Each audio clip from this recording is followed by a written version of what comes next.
Hello everyone, in this video I want to give you a quick overview of the key outputs that we've produced in the Heat Roadmap Europe series and predominantly focusing on Heat Roadmap Europe 3, which is the latest round of the Heat Roadmap Europe projects. So just to begin, I want to give you a quick summary of what we've worked on so far in Heat Roadmap Europe. And the first report was carried out in 2012 and that's available on the website, and that's where we analysed, does district heating have a role to play in decarbonising the future EU energy system? And to do that, we actually modelled the entire EU energy system as if it was one country for the years 2010, 2030 and 2050. And we investigated what would happen if we did have district heating and what would happen if we didn't have district heating. And the results from that analysis suggested that district heating was a very positive thing for the European energy system and could play a key role in decarbonising it in the future. Because of that, we moved on to a second study in 2013, and in this study we broadened our horizons to produce not just a district heating analysis, but a heating strategy for the EU.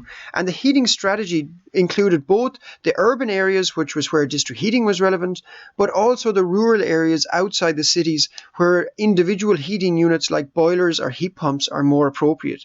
The other thing that this heating strategy included was energy efficiency measures on both the demand and supply side of the heating sector. So this, you could say, was very much a holistic heating strategy.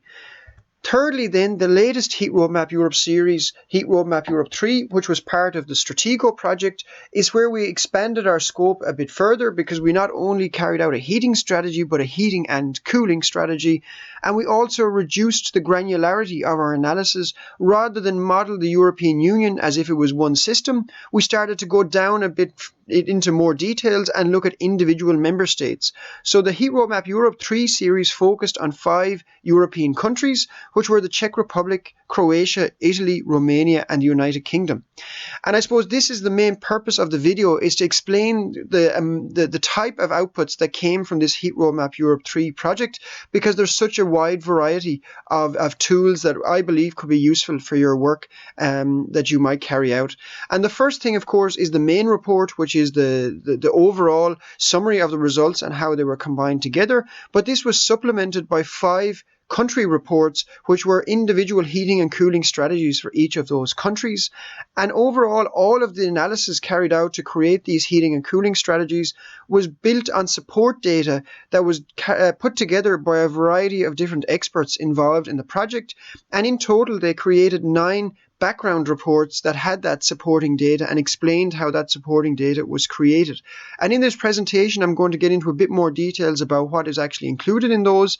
And then in supplementing the reports, there's also some tools. There's the 6 thermal atlases, which was one for each of the countries plus a European one. And there's also the 5 energy models, which are hourly energy models for each of the 5 countries. And they're also freely available from the Heat Roadmap Europe website.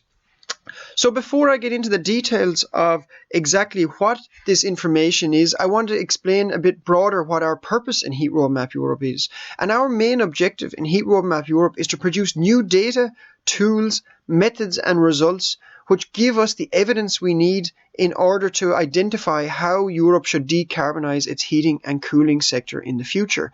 And what we do with all of these different results, methods, tools and data is we quantify the impact of different alternatives for decarbonizing the heating and cooling sector. And it's this quantification that enables us to systematically compare one alternative with the other so we can identify what we should prioritize in the future. But to understand Heat Roadmap Europe, I also believe you need to understand our approach. And to explain that, I want to demonstrate to you how we view the heating sector. And I want to begin by looking at what the heating sector looks like today. And this is a very simple schematic of what the architecture of the energy system looks like in a lot of countries today. And what we can see is that our demands consist of mobility, electricity, and heating and cooling.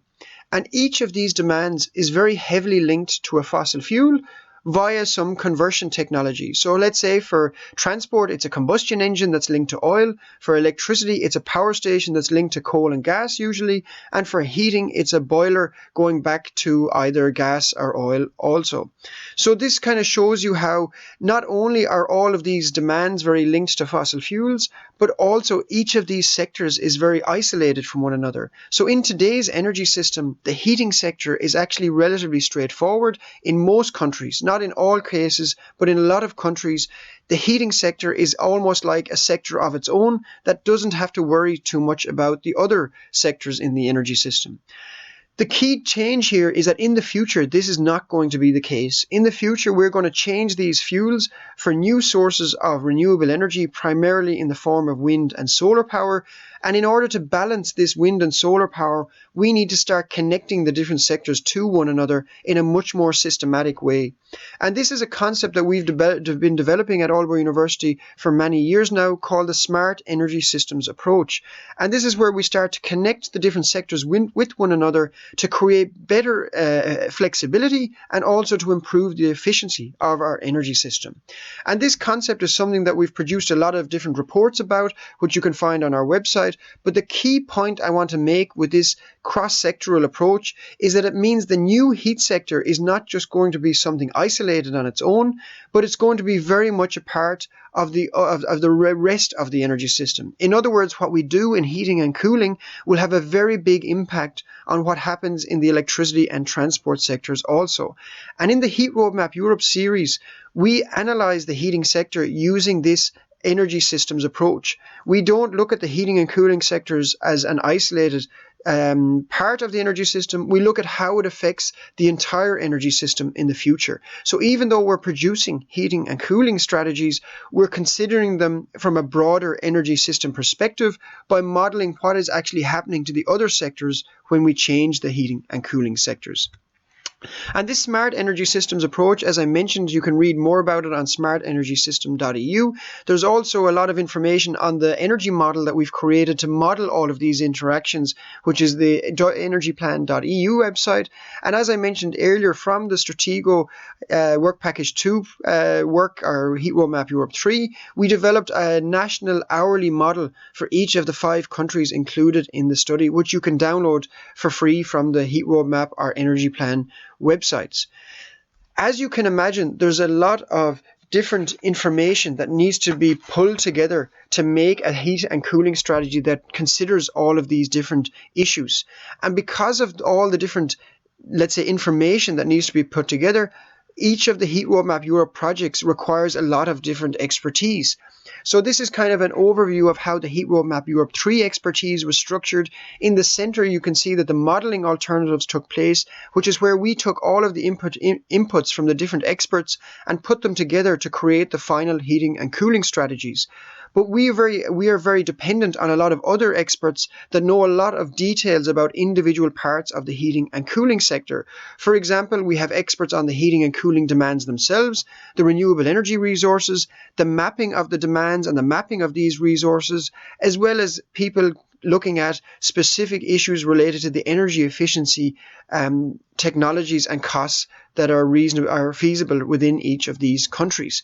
So what we have to do in the Heat Roadmap Europe series is not just model these alternatives, but we have to coordinate the inputs from a lot of different experts and align them together within the modeling so we can compare and quantify the impact of doing all of these alternatives. And it's due to this wide range of experts that we have so much data, tools and methods and results coming out of the projects. One of the most popular examples of this background work that goes on are the thermal heat atlases that we make from the Heat Roadmap Europe series. And this is a picture of the 5 heat atlases we made in Heat Roadmap Europe 3, one for each of the countries being considered.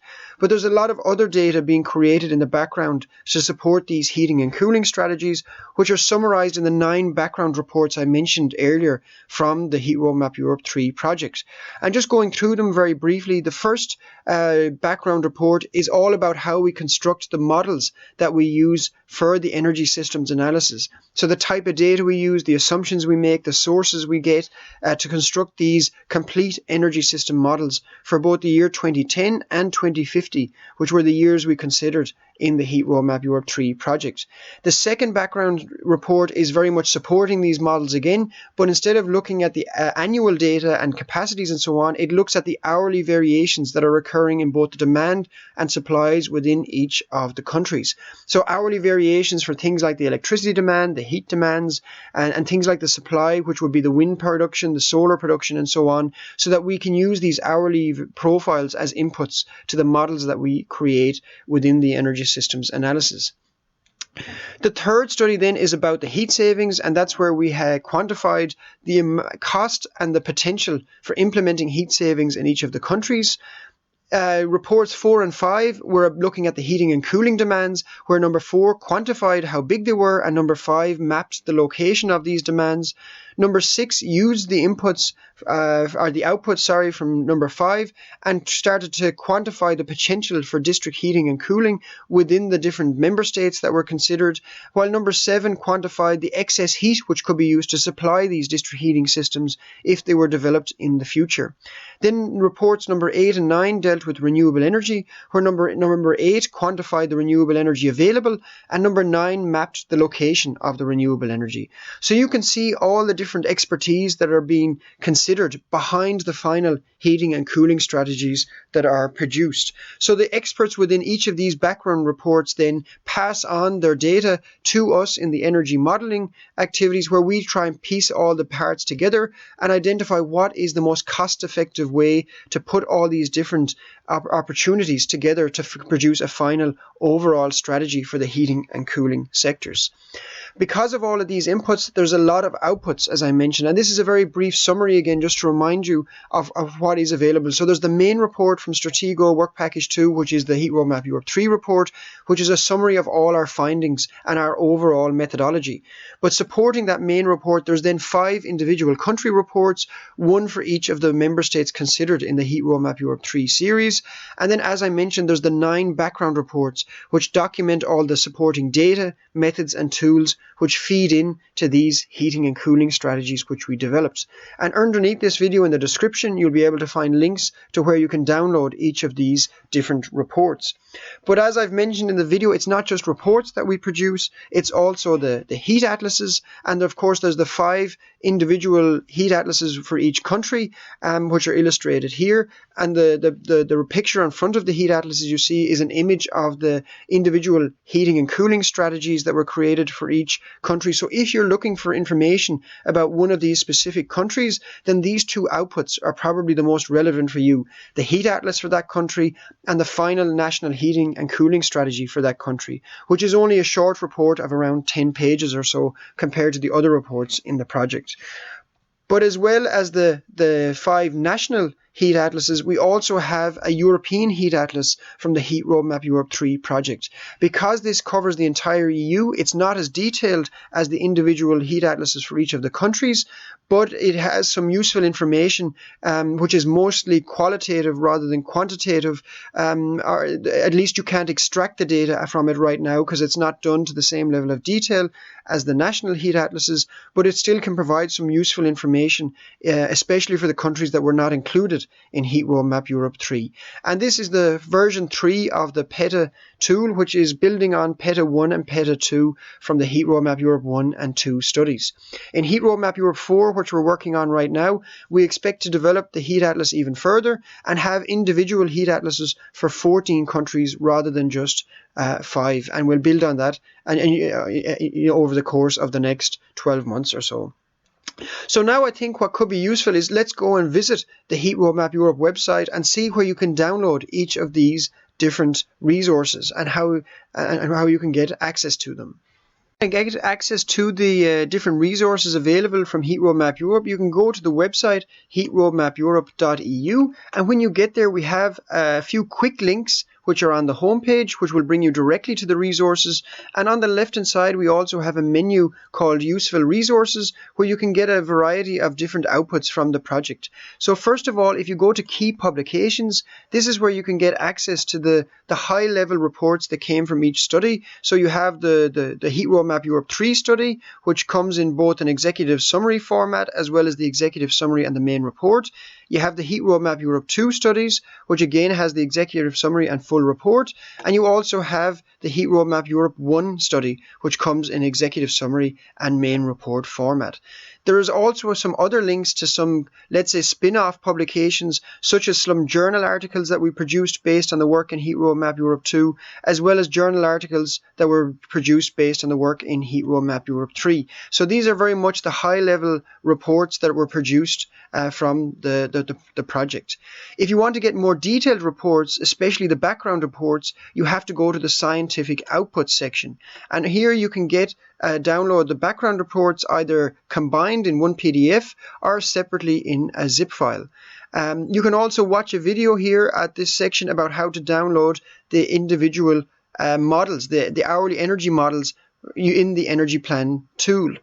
And finally, then you can also get the maps if you go to Useful Resources and Maps. And here you have the option to either look at the individual country heat atlases, so the national heat atlases, or else the Pan-European Thermal Atlas, which, as I mentioned, has a lot of other information but is not quite as detailed as the individual country heat atlases that we made in Heat Roadmap Europe 3.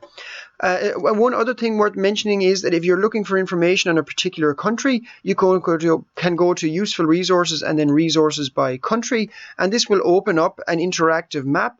And for example, Italy, which was one of the countries included in Heat Roadmap Europe 3, by clicking on that, you get a summary of all the main outputs for Italy. So you get the heating and cooling strategy, you get a link to the heat atlas, and you also get a link to the hourly energy model that was produced in Energy Plan. And this is something that we'll update, of course, as more results become available for Italy and the other Heat Roadmap Europe 3 countries over time.